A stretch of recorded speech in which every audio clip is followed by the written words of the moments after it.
But I have been talking with a lot of clients and other practitioners lately of this practice, the Pangu Moving Form Qigong, which is the level 1 of Pangu Shengong.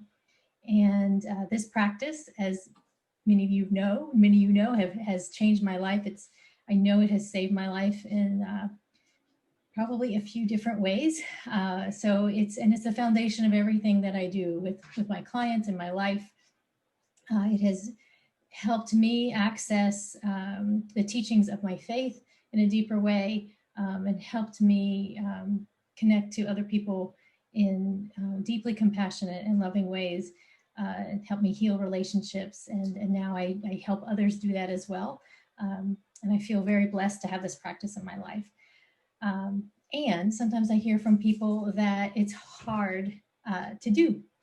It's not difficult in its in how you do it. It's not a difficult practice, but folks just find it difficult to get into their day or to finish it, or they have lots of chatter going around in their head while they're doing the practice. And so I wanted to address some of those things.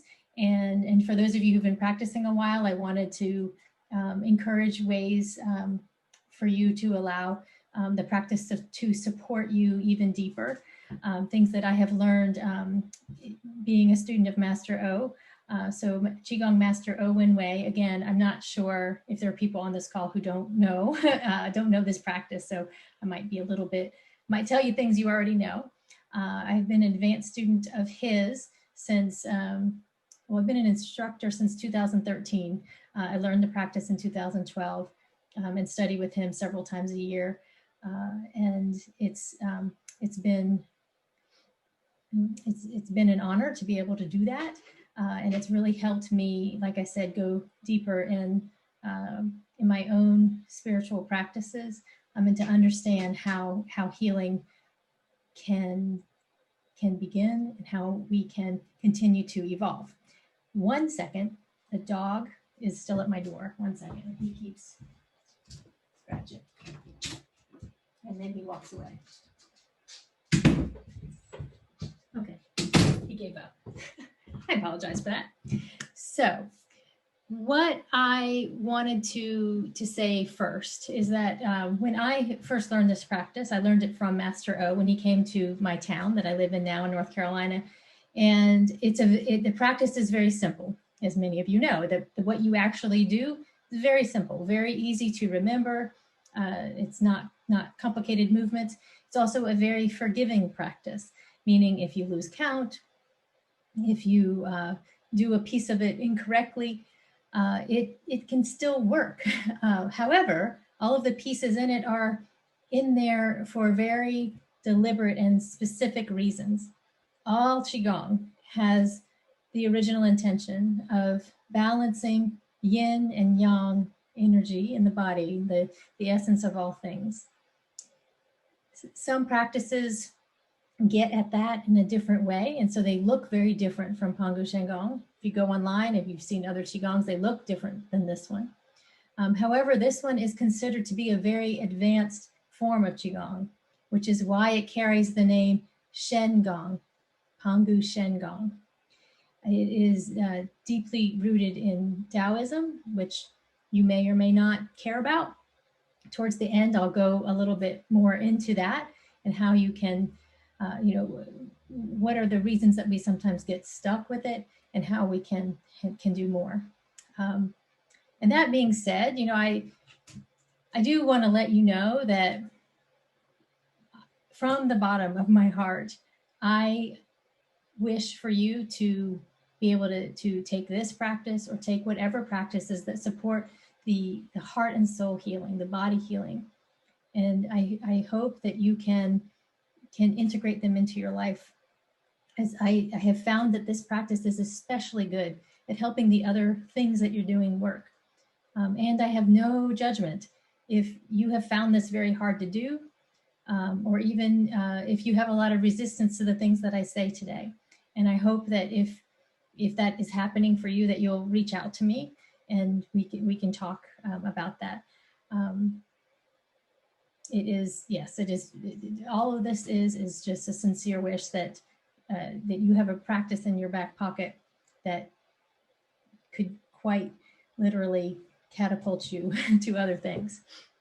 Get some water. So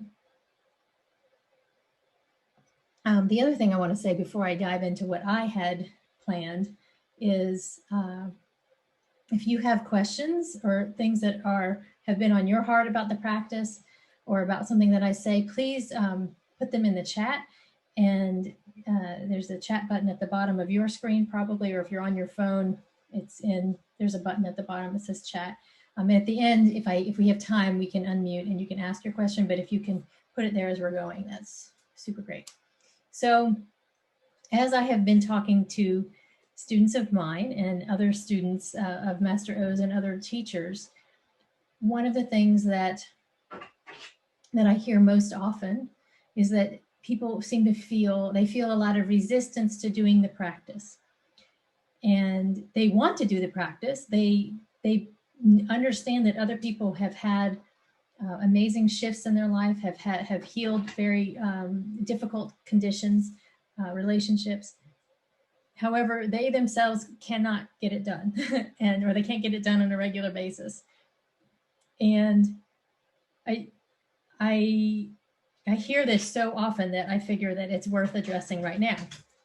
And the reasons that I hear that people have trouble doing this practice daily is they feel like they don't have time. They don't have, oops. It's very difficult for them to set aside 15 or 20 minutes a day to do the practice. So there's a story of, I'm already so stressed. I have so much to do. I don't have time to do that. Let me get my cough drop before. I've been talking all day long. So I hear that about time. And usually, I'm I'll take each of these. If you feel, if that has been something for you, then you find that it's easy to just not do it someday because you're running out of time. It's already nighttime. I would encourage you to make a commitment of say 2 to 4 weeks and make a sacred commitment to yourself that you'll try it every day. And no matter what, even if you're in the bed and you realize you haven't, come get out of the bed and do the practice. 1 second.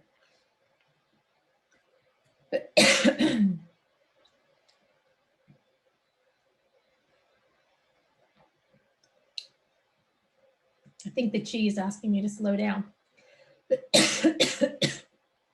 Hi, Shirley. I see you made it. I saw that you couldn't hear for a while. Sorry.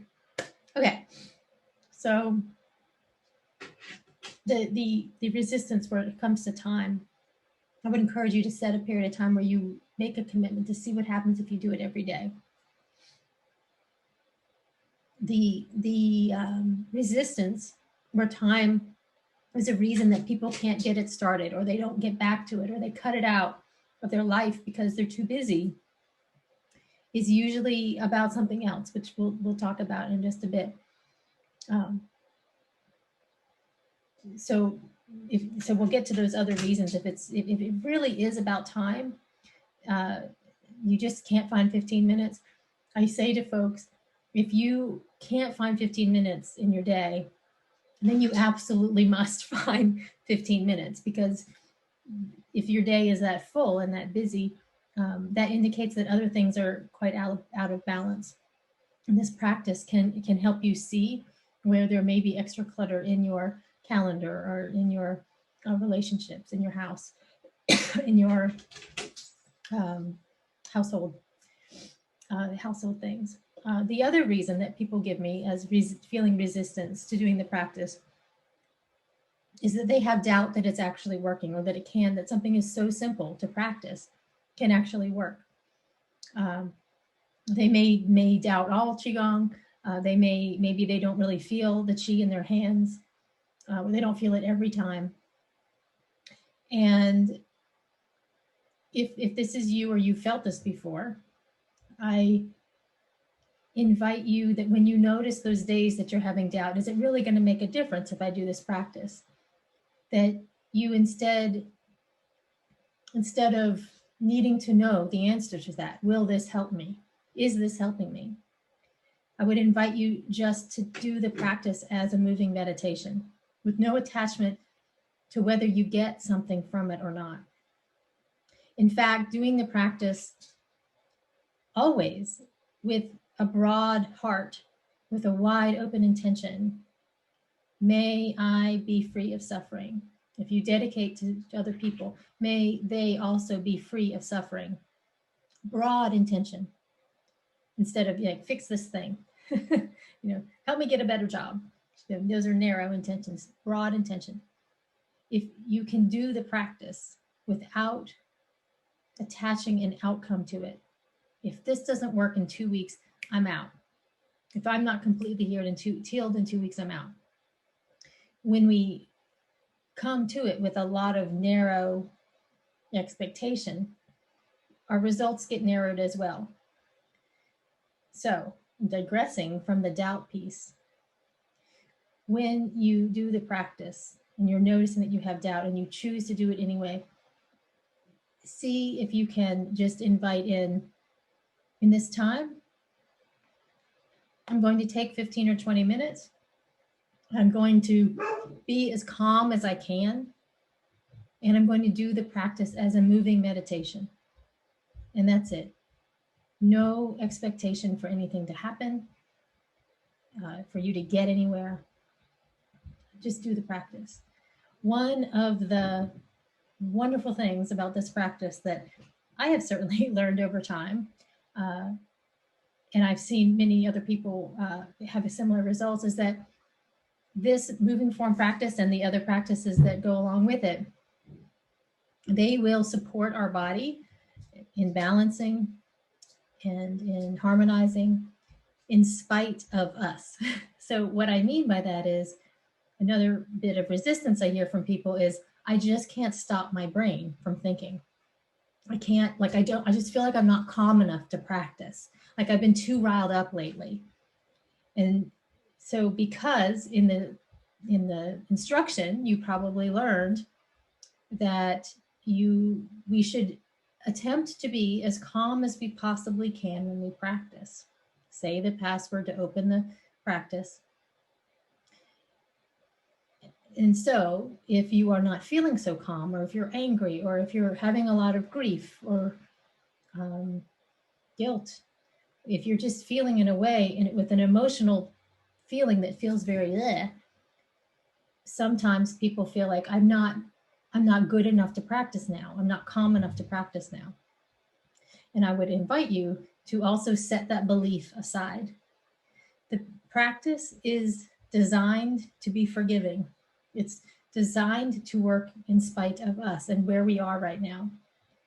And furthermore, if you are having a heavy emotional experience in that moment that you would usually be practicing, it's most likely that it will help you. I know that plenty of times in the last 8 years, I have had something going on, maybe with myself or someone in my family, and I have felt anxiety or maybe great sadness, or I've had an interpersonal, like between me and another person, had miscommunication, not a very good communication. And I know that doing the practice in those times, even though I wasn't so calm, I know that it helped. It helped both of us, in fact, because I had that sincere wish that we could be free of suffering. So as far as this doubt and being unable to access calm, sometimes I understand that people come to me. The dog is at the door again. 1 second. Of course, he's left me alone all day. Come in. Come. Okay. Go into bed. So I understand that we sometimes have an intense situation in our life. Something is going on that's a lot, or we have something that's been going on for maybe decades. We have a person that's very hard to forgive. We have a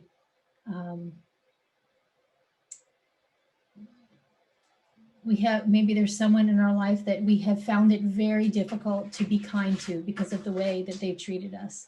Okay, now he wants to go out.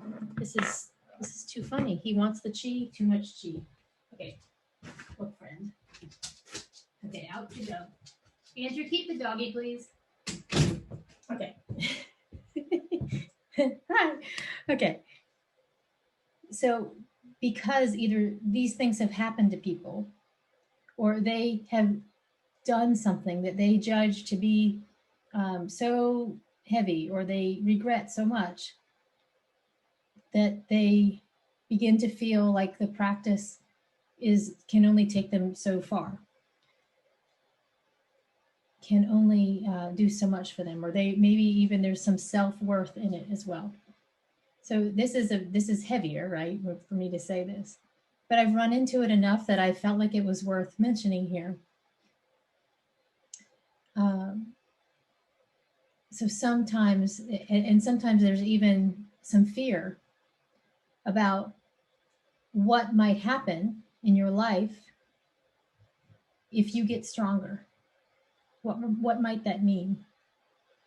And it causes people sometimes to pull back on the very practice that was helping them get stronger in the first place. You should definitely speak with an instructor if that's happening to you, if you've ever experienced that. The other thing that I've noticed that happens, that I would encourage you to invite a different perspective with,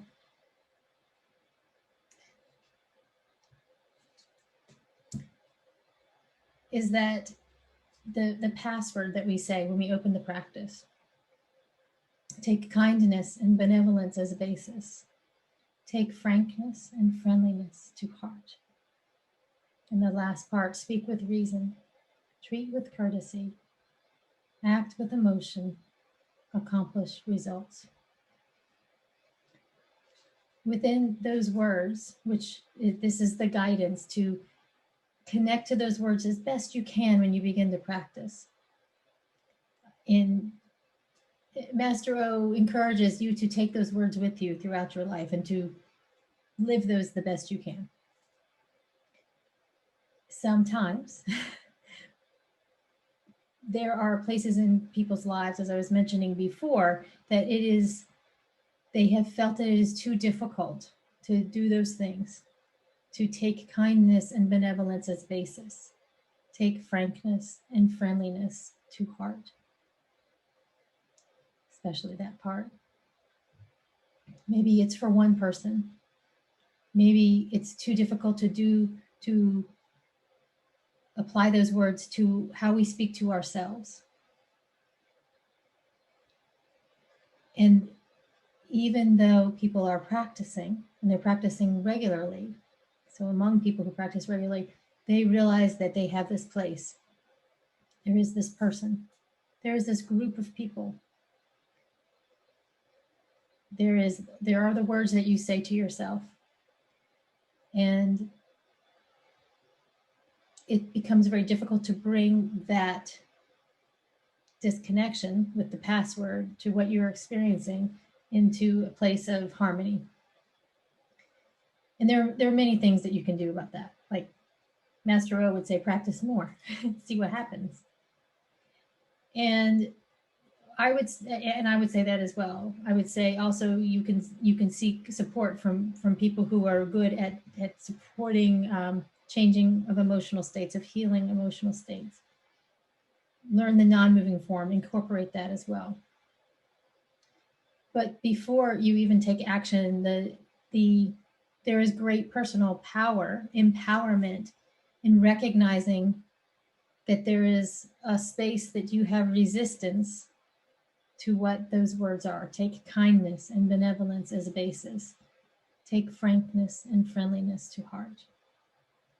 And I'm sort of moving into how we up-level our practice now. You're assuming you're practicing it. Now, sometimes these things keep people from practicing in the first place. But if you've been practicing and you feel like you're not, like things aren't continuing to get better, there isn't, there's still struggle and a lot of suffering.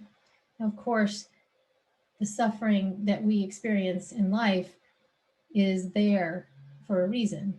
And with this practice, it's possible to stay in places of suffering for less time. You learn the lesson, you take the opportunity, and you have the choice to evolve, to grow, to heal. So if you know that there's a place where, this person just makes you so mad, and you just, this isn't actually a moral thing to me. This isn't about, oh, you shouldn't be mad at anyone. You shouldn't resent anyone. You should be kind to yourself. Like, I'm not saying that you should do anything or not. What I am suggesting is that it could be, if you're not able to shift the perspective on those things that have happened or on those people or how you feel about yourself, that there is a cost to you, to your health, to your ability to be happy, to remember what happiness is. So you doing the practice, if you come with this open heart, can help you heal those places. Support helps as well. Healings from Master O, attending more classes, listening to the teaching, being humble, very, very, very supportive in helping move through those places. Where you're noticing where your anxiety is. That was, I wrote about this recently. I had anxiety, very big anxiety for most of my life. Well, the first 40 years. And as I began to do this practice, it didn't go away like that. And it's still there. Like, it's still, of course, anxiety is a part of, how human beings stay safe in the beginning. And my relationship with that anxiety has changed tremendously. And I would say that the awareness that I have of where my anxiety was coming up was, it wasn't that easy to look at. It wasn't that easy to admit, oh, this thing here is my anxiety. I'm still dealing with it. Or, my ego, which is also could be linked to anxiety. So that just having the awareness of, here are the places that are still hard for me. Here are the things that I don't like. And I'm not, I really mind these things. I don't like this. Knowing that exists is the place of personal empowerment. And then become curious as to how you might feel more harmony with the things you don't like. That's what I like to call it, the things you don't like. Things you don't like about yourself, about other people, about society. And be curious to see how that can shift and how it can feel lighter. So somebody's writing any questions, so that please do if you have any.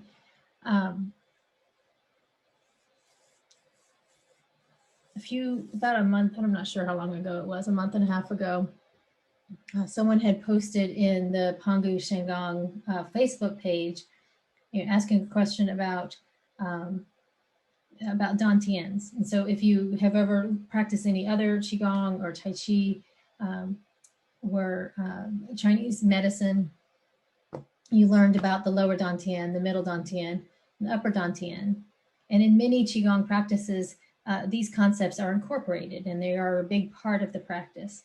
And they, that they're a thing, and they are important in their own right. But what I wanted to share was Master O's response to that question. And some of you have heard me say this. Perhaps Dana maybe has heard me say this. When Olivia, Master O's daughter, wrote that response, which I'm going to go into in just a minute, it brought together 8 years of attending Master O lectures for me, and for understanding more deeply why it is that this practice has certainly helped me access joy. Certainly, I am like probably, I'm a happy person. I was not a happy person. I didn't even know that I wasn't happy before I found Pangu Shengong. I was existing in the way that I was existing.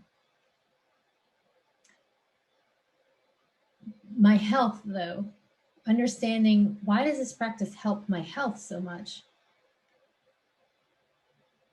It can seem like because this practice has such a deep heart and soul connection, it may seem to people who are just beginning to practice that this is all about morals or ethics or being calm purely.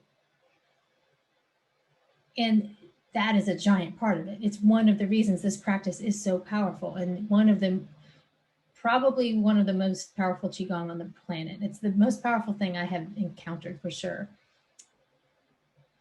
And it's that way because of this deep heart and soul connection of these things that I just mentioned. Be curious about what it is that you don't like and see if you can have another relationship with it. And still, this has tremendous amount of qi in it. And this is because of this yi piece, this intention piece. So I wanted to share what Master O wrote in response to that Dantian question, because I believe the question was something like, should we be focusing on the Dantians as we practice? Like this sort of flavors what we take in. This is where we take in the qi from the middle, and then the lower Dantian stores it and helps us root. Very basic explanation. So because this practice doesn't do that, it doesn't comment on the Dantians when you learn it. Someone had asked, well, should we be doing that? And so Master O answered, some Taoism Qigongs emphasize training on the Dantians, the upper, middle, and lower, and guiding the Qi to the Dantians with their Yi, intention mind. However, anything that's involved with human intention, our intention, what we're thinking about it, that outcome that I was speaking of earlier, like, do you do this so that you can handle like the way someone's behavior is? Like, is it a narrow reason, or are you doing it for a broader reason? What's your intention? However, when we do something with our mind, when our soul, when our spirit is not pure, was the translation here, it can cause problems when you practice it. It can also keep you from getting very far with it. And then he goes on to say, and when that happens, when we just are using our mind, our soul and heart is not so pure, we don't move the qi in the way that is the best, most beneficial for us. So we can start to have physical symptoms.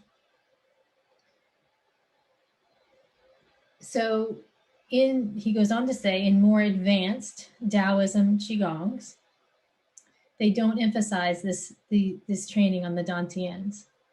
Instead, they follow the highest teachings of Taoism, the Tao Te Ching written by Lao Tzu.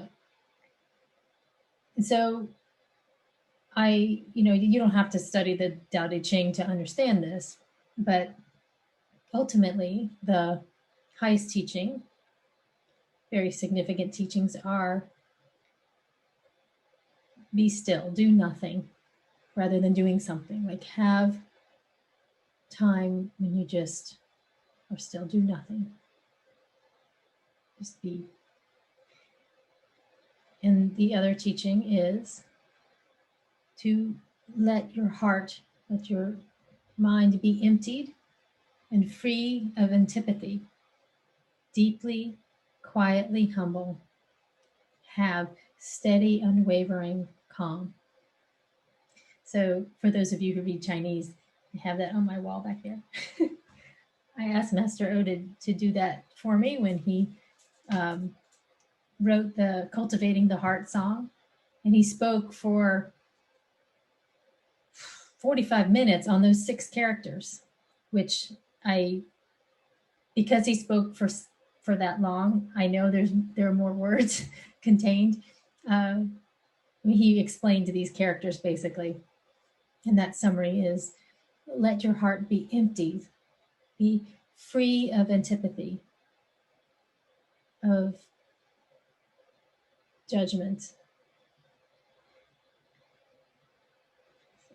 letting your heart let go of the things that you don't like. Be deeply, quietly humble. Have a broad intention in your outcome. And access the best you can. Steady, unwavering calm. And the teaching is, and like if you can aspire to do that when you practice and even when you're not practicing, which helps, the practice helps you do that even when you're not practicing, it becomes very easy to have a clear and broad intention. And this is good. It's beneficial. It's life affirming for your health and for how you respond to what's happening, how calm you can stay. I'm trying to see if I left anything out. 1 second. He goes on to say the Pangu Shengong that Master O created enables the practitioners to absorb the highly intelligent energy of qi, which can automatically fill the body and merge with the soul. So in that sentence, and I've heard him speak about it a few times, about how he created this practice. Don't let the simplicity of it fool you. This is a powerful practice which brings in the most ancient teachings of not just Chinese culture, but I would say all ancient cultures. The Chinese, there's a great body of knowledge there. Take a deep breath. And this highly intelligent piece that he mentions, and this is my own interjection, that this practice of Pangu Shengong, if you can bring to it a sense of trust, even if you start with, I'm just going to do this for the moving meditation for the calm time. But if you can up level that to a sense of trust of, I wonder how broad I can make my intention with the support of this practice, with love, with compassion. See what happens. I'm sorry, I'm going to skip a sentence. The password or the maxim of Pangu Shengong, take kindness and benevolence as basis. Take frankness and friendliness to heart. It lays a solid foundation to eliminate the possibility of qi deviation. So he was speaking about how some practices can cause discomfort or harm. There is so much contained in this practice when you learn it that you cannot be harmed by it. Now, many of you have practiced and you have felt the energy move, and sometimes it doesn't feel that great. However, moving energy doesn't mean harmful energy. Bringing things back into balance, sometimes there's an adjustment period. Very powerful adjustment, he would call it. As long as practitioners focus on being more kind and benevolent, as the maxim recommends, they will effectively and efficiently absorb qi or energy and allow the energy to have the maximum benefit. And that's all that's required. I have spoken during this time together about taking it further. But if you're willing to, as much as you can, doing the best you can, challenging yourself to do a little more along the kindness and benevolent front for yourself, for others, for the greater. See what happens. It could it could be quite powerful.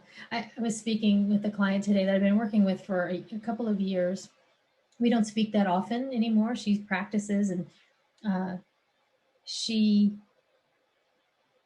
realized in relaying to me a story where she recognized that she had a lot of suffering because of what happened, and she was asking for guidance to move that through, to learn from what happened. And she was able to pretty much do it herself. She saw where she has come so far in opening her heart and staying calm, but she recognized where she faltered. No judgment in that. We're human beings. It happens. And sometimes, as Master O says, the best thing you can do for yourself is to clean that up when we falter. That's the kindest thing you can do for yourself. Yes, it's kind to do for someone else too, but don't always let yourself off the hook. Fix stuff. So she realized that she had something to fix. And she didn't feel bad about it. She didn't feel guilty. She just knows that she's going to fix it. It's a powerful place. I mean, guilt is not that useful, in my humble opinion. I'm not totally free of it myself. I won't say that, but I have come a long way. So that's enough from there. So let me get back to my notes and make sure I didn't leave off anything. So the things that I wanted to encourage you with, first of all, is if you haven't been doing the practice regularly, and if Shirley, I don't know if you have learned before. I don't know if you're a new student or not.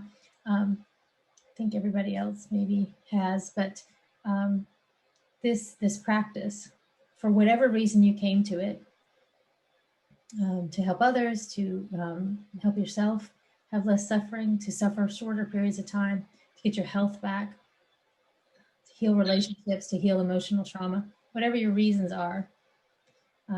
If I'm teaching it next Monday, and anybody can always attend if they've learned before.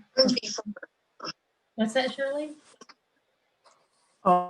Say, I just started, Monday. And so the teacher has challenged me to try to do it times a day. But sometimes I can do it 2 times a day. Time runs out too fast. So bad that happens. You're breaking up just a little bit. I think I heard you say you started Monday and you're challenged to do it. I didn't hear how many times, 3 or 5 times a day? 3 times. Okay. And you know about the group practice on Facebook? Yeah. No, I didn't know. Okay. Well, do you know about the Pangu Shengong page, the Facebook page? Are you on Facebook? I am Facebook, but no, I did not know about. I will send that to you when we get finished. I'll send it to everybody. Okay. And I know like a couple people are not on Facebook here, and it's okay. But every day at 8 a.m. Pacific, so it's 11 a.m. Eastern, and 5 p.m. Pacific, 8 p.m. Eastern, and your time zones you can figure out. At the ranch, Olivia and Jessica will lead the practice. So it's nice to do it with other people if you have that kind of flexibility to put in your schedule. And especially like one of the guidance has been, if you have a health condition going on, or you have something very stressful in your life, it could be very interesting to do as your instructor challenged you, and do it a little bit more to see how it can support you. It is there really is not any limit to what it can do. So continue to encourage your heart to open and soften, and look at the ways that it's difficult. And I understand that you might be working or something like that, but getting it in twice a day regularly is a really good start. So if you end up not doing 3 times a day, be kind to yourself, start again the next day, or do one form before you go to bed. Do you have other questions for me? Thank you, Shirley. I'm glad you're here. You can unmute and ask a question. Sometimes, when I'm talking to people, they'll say, "Yeah, I know, I heard everything that you said, and I just can't do it. I just can't get it in the day." I would say let that go and either start right then or do it the next day. The practice can't hurt you. I know that many people say, I make myself do it. I have to make myself do it. And I'm going to, there's kind of this rah, rah, rah, energy with it. It's still better than nothing. And the practice will work better if you can set that aside, set the resistance aside, set the doubt aside, set the stories that are not so kind to yourself that go through your head, and imagine your heart opening. The virtues that Master O speaks about that this practice helps you get better at are being as calm as you possibly can in all things, with all people, grounded, calm, easy, with ease. He talks about being open-hearted, open-minded, tolerant, and humble. So this is an interesting one because he also speaks about having confidence. These two things in balance are amazing and healing. Be humble, have humility,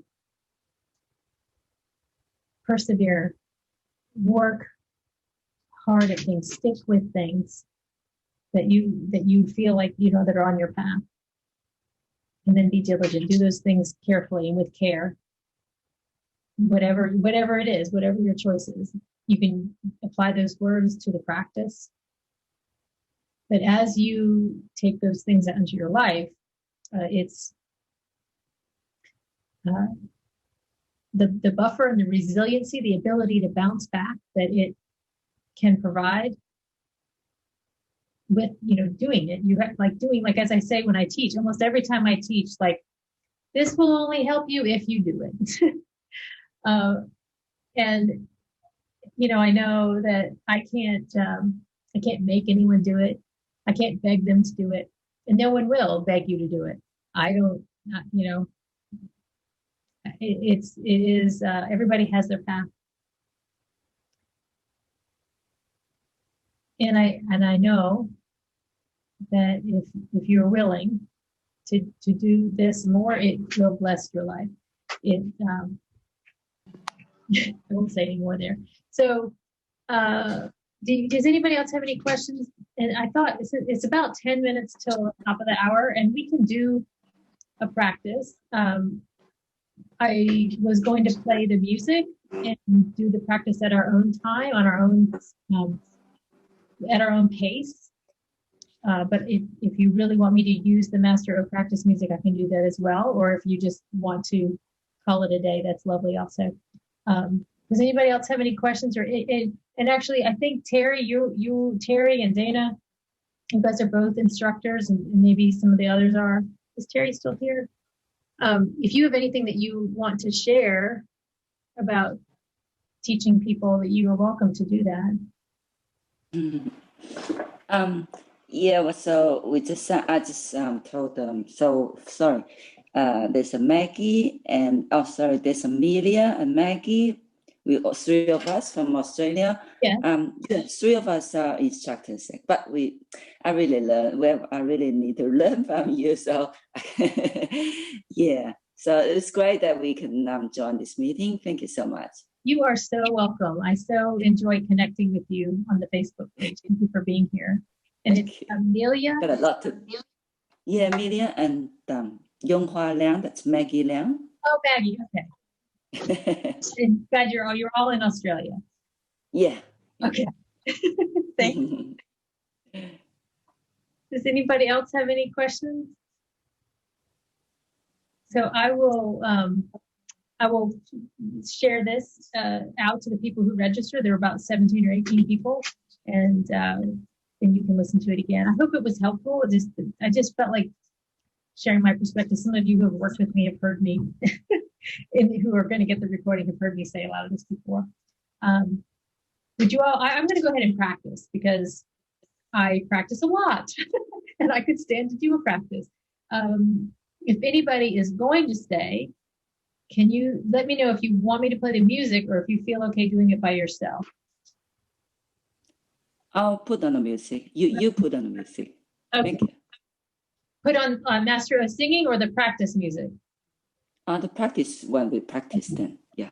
Let's do that. Okay. And if you have to go, that's fine, but we can do it together. Hi. It's really good.